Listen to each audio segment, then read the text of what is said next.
বন্ধুরা, আমি এখানে এই যে ভেন্ডি আলুর নিরামিষ সবজি বানাবো। একটু বেসন, একটু অন্যরকমভাবে বানাবো, কাঁচা গন্ধ যাতে না থাকে। আমি ঢেলে রাখছি।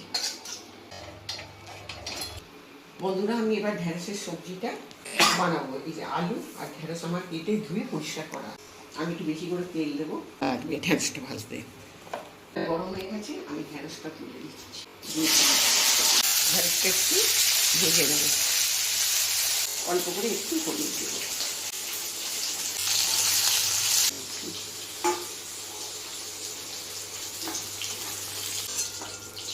এবার এর মধ্যে অল্প করে একটুখানি তেল দিচ্ছি।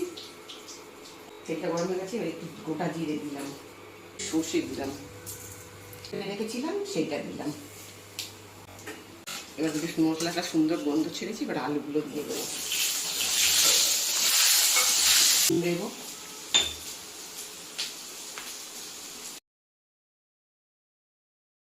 হলুদ দেবো, একটু ঝাল লঙ্কার গুঁড়ো দিচ্ছি, অল্প একটু ঝাল লঙ্কার গুঁড়ো দিলাম, একদম সামান্য। একটু টমেটো দিচ্ছি, একটু ধনে গুঁড়ো দিলাম।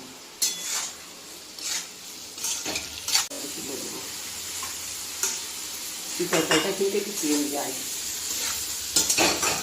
ভেন্ডি আলুটা আর একটু নরম হবে, ঘুমিয়ে এবার করবো। আলুটাও সিদ্ধ হয়েই গেছে, আর একটু শিখছি। আগে দিন এই কারণে কাঁচা লঙ্কার একটা আলাদা গন্ধ আছে, সেটা যাতে পরে পাওয়া যায়। এই বেসনটা আমি ড্রাই ফ্রুট রোস্ট করে রেখেছিলাম, সেটা অল্প করে দিয়ে দেবো।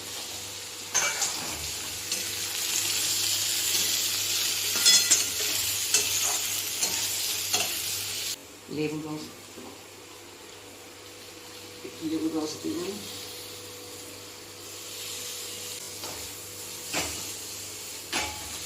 অল্প একটু চিনি দিলাম, একদম 2-4 দানা।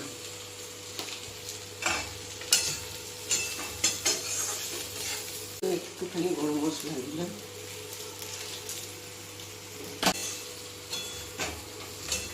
ছড়িয়ে দিলাম।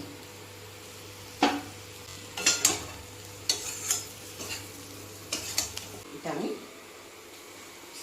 ঢেলে ফেললাম।